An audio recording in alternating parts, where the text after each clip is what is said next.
Welcome back to day 10 of our chronological journey through the Bible. Good job, everyone, for making it to day 10. It means you're building a rhythm, and God honors steady steps of faith. Today, we'll be reading Job chapters 24 through 28. Job speaks openly about injustice in the world, oppression, exploitation, and suffering that seems unanswered. And then the focus shifts toward wisdom. Job reflects on humanity's ability to uncover hidden treasures while still failing to grasp God's ways. So let's dive into our scripture for today. We'll start with a quick prayer. God of wisdom, Abba Father, teach us to seek what truly matters, Lord, and to trust your understanding above our own. We commit this scripture reading today into your hands. May your word be a lamp unto our feet and a light unto our path. Amen. Right, starting with chapter 24. Why does the Almighty not reserve times for judgment? Why may those who know him never see his days? Men move boundary stones, they pasture stolen flocks. They drive away the donkey of the fatherless and take the widow's ox in pledge.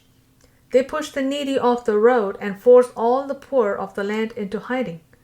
Indeed, like wild donkeys in the desert, the poor go to work foraging for food. The wasteland is food for their children.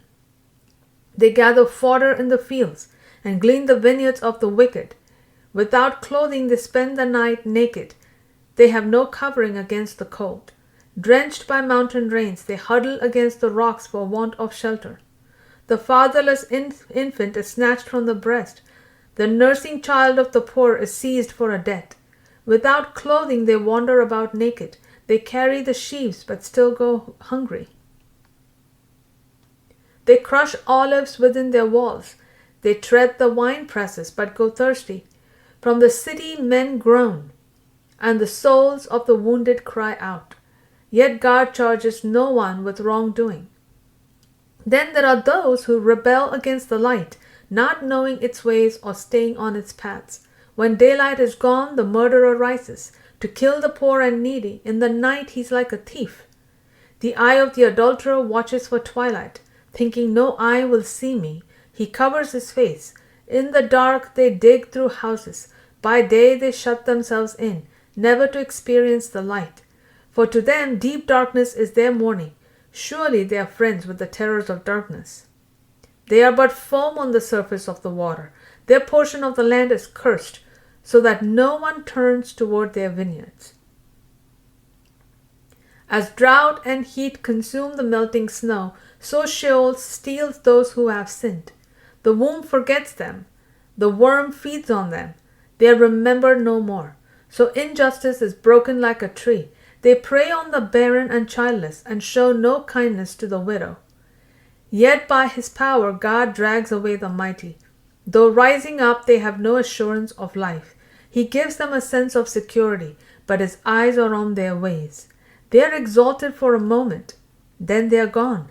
They are brought low and gathered up like all others. They are cut off like heads of grain. If this is not so, then who can prove me a liar and reduce my words to nothing? Chapter 25.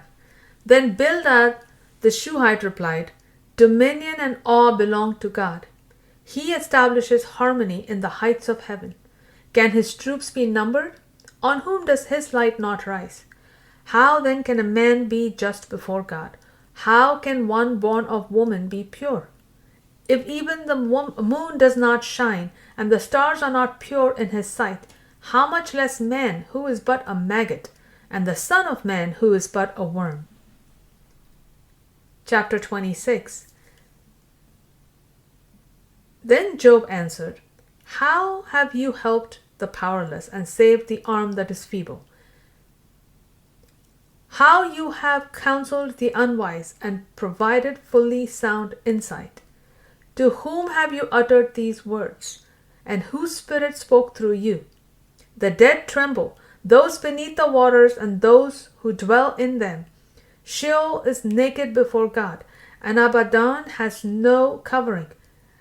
He stretches out the north over empty space. He hangs the earth upon nothing. He wraps up the waters in his clouds, yet the clouds do not burst under their own weight. He covers the face of the full moon, spreading over it his cloud. He has inscribed a horizon on the face of the waters, at the boundary between light and darkness.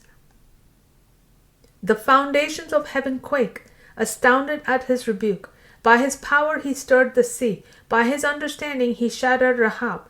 By his breath the skies were cleared. His hand pierced the fleeing serpent. Indeed, these are but the fringes of his ways. How faint is the whisper we hear of him. Who then can understand the thunder of his power? Chapter 27. Job continued his discourse. As surely as God lives, who has deprived me of justice, the Almighty who has embittered my soul, as long as my breath is still within me and the breath of God remains in my nostrils, my lips will not speak wickedness, and my tongue will not utter deceit. I will never say that you are right. I will maintain my integrity until I die. I will cling to my righteousness and never let go. As long as I live, my conscience will not accuse me. May my enemy be like the wicked and my opponent like the unjust. For what is the hope of the godless when he is cut off, when God takes away his life? Will God hear his cry when distress comes upon him? Will he delight in the Almighty? Will he call upon God at all times? I will instruct you in the power of God. I will not conceal the ways of the Almighty.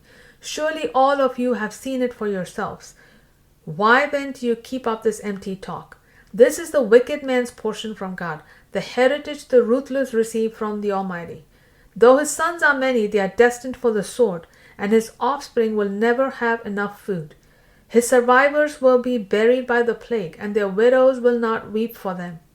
Though he heaps up silver like dust and piles up a wardrobe like clay, what he lays up, the righteous will wear, and his silver will be divided by the innocent. The house he built is like a moth's cocoon, like a hut set up by a watchman. He lies down wealthy, but will do so no more. When he opens his eyes, all is gone.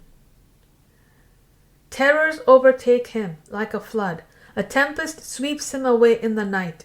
The east wind carries him away, and he is gone. It sweeps him out of his place. It hurls itself against him without mercy, as he flees headlong from its power. It claps its hands at him, and hisses him out of his place. Chapter 28. Surely there is a mine for silver, and a place where gold is refined. Iron is taken from the earth, and copper is smelted from ore. Man puts an end to the darkness. He probes the farthest recesses for ore in deepest darkness. Far from human habitation he cuts a shaft in places forgotten by the foot of man. Far from men he dangles and sways. Food may come from the earth, but from below it is transformed as by fire. Its rocks are the source of sapphires, containing flecks of gold. No bird of prey knows that path. No falcon's eye has seen it. Proud beasts have never trodden it. No lion has ever prowled over it. The miner strikes the flint. He overturns mountains at their base. He hews out channels in the rocks, and his eyes spot every treasure. He stops up the sources of the streams to bring what is hidden to light. But where can wisdom be found, and where does understanding dwell? No man can know its value, nor is it found in the land of the living. The ocean depths say, "It is not in me," while the sea declares, "It is not with me." It cannot be bought with gold, nor can its price be weighed out in silver. It cannot be valued in the gold of Ophir, in precious onyx or sapphire. Neither gold nor crystal can compare to it, nor jewels of fine gold be exchanged for it. Coral and quartz are unworthy of mention. The price of wisdom is beyond rubies. Topaz from Cush cannot compare to it, nor can it be valued in pure gold. From where then does wisdom come? And where does understanding dwell? It is hidden from the eyes of every living thing and concealed from the birds of the air. Abaddon and death say, we have heard a rumor about it. But God understands its way, and he knows its place. For he looks to the ends of the earth and sees everything under the heavens. When God fixed the weight of the wind and measured out the waters, when he set a limit for the rain and a path for the thunderbolt, then he looked at wisdom and appraised it.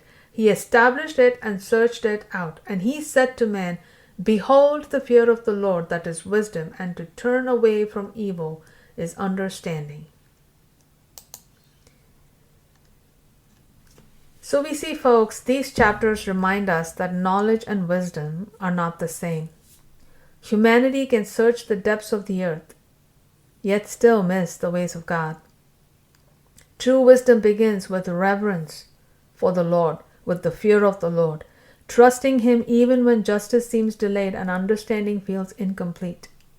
Wisdom anchors faith when answers are not immediate. And with that, I will say goodbye. God bless you all. And we'll see you back again tomorrow for day 11. God bless.